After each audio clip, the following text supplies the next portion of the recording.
राष्ट्रपति द्रौपदी मुर्मू भारतीय वायुसेना के लड़ाकू विमान में उड़ान भरेंगी। दरअसल राष्ट्रपति 29 अक्टूबर यानी कि आज हरियाणा में स्थित अंबाला वायुसेना स्टेशन का दौरा करेंगी, जहां पर वो वायुसेना के अत्याधुनिक लड़ाकू विमान यानी कि राफेल में एक सॉर्टी यानी कि उड़ान भरेंगी। और यह अवसर भारतीय वायुसेना के लिए गौरव का क्षण होगा।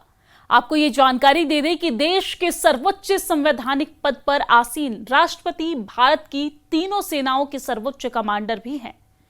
राष्ट्रपति सचिवालय ने जानकारी साझा करते हुए बताया है कि इससे पहले राष्ट्रपति द्रौपदी मुर्मू ने 8 अप्रैल 2023 को असम के तेजपुर वायुसेना स्टेशन पर सुखोई 30 MKI लड़ाकू विमान में उड़ान भरी थी और उस समय उन्होंने भारतीय वायुसेना के पायलटों के साथ अनुभव भी साझा करते हुए वायुसेना की दक्षता, अनुशासन और समर्पण की सराहना की थी।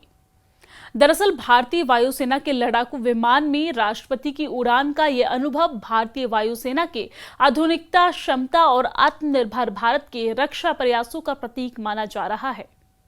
अंबाला वायुसेना स्टेशन राफेल स्क्वाड्रन की तैनाती का प्रमुख केंद्र है और इसे भारत की हवाई सुरक्षा का महत्वपूर्ण आधार माना जाता है। राष्ट्रपति द्रौपदी मुर्मू के इस दौरे के दौरान वायुसेना प्रमुख तथा वरिष्ठ अधिकारी भी उपस्थित रहेंगे। इस सॉर्टी के माध्यम से यानी कि इस उड़ान के माध्यम से राष्ट्रपति भारतीय वायुसेना के पराक्रम, तकनीकी दक्षता और सैन्य शक्ति के योगदान को एक बार फिर से सलाम करेंगी। गौरतलब है कि भारत और फ्रांस के बीच राफेल मरीन लड़ाकू विमानों का सौदा भी हो चुका है। राफेल मरीन विमानों की खरीद के लिए ये सरकार से सरकार की डील है, यानी कि इस डील के तहत फ्रांस द्वारा भारतीय नौसेना को मरीन M श्रेणी के 26 राफेल विमानों की आपूर्ति की जाएगी।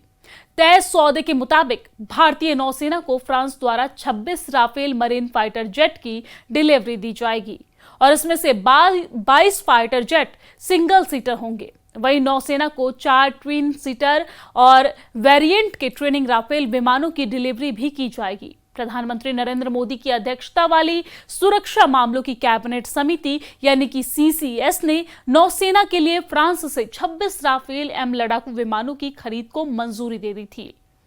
CCS से मिली इस मंजूरी के बाद यह डील हुई है। लेकिन अब आपको बता दें कि राफेल फाइटर जेट फ्रांस की डसॉल्ट एविएशन कंपनी द्वारा ही निर्मित है और 2020 में भारतीय वायुसेना के बेड़े में से शामिल किया गया था। यह मल्टी रोल जेट न सिर्फ हवा में लड़ाई बल्कि जमीन और समुद्र से भी दुश्मनों को मात देने की क्षमता रखता है। राफेल को भारत ने ऑपरेशन सिंदूर के दौरान भी तैनात किया था। यह पाकिस्तान समर्थित आतंकवाद के खिलाफ एक निर्णायक जवाब भी था। राष्ट्रपति मुर्मू का यह दूसरा फाइटर जेट अनुभव होगा और 2023 में सुखोई 30 MKI में उड़ान भरते समय उन्होंने कहा था कि यह उड़ान न सिर्फ रोमांचक है बल्कि भारत की तकनीकी और सैन्य ताकत का प्रतीक भी है। अब राफेल में उनकी उड़ान देश की महिलाओं के लिए एक नई प्रेरणा बनेगी। ये पहली बार होगा जब भारत की महिला राष्ट्रपति राफेल जैसे आधुनिक विमान में उड़ान भरेंगी। तो राष्ट्रपति का ये कदम न केवल भारतीय वायुसेना के आत्मविश्वास को बढ़ाएगा बल्कि महिला सशक्तिकरण का प्रतीक भी बनेगा।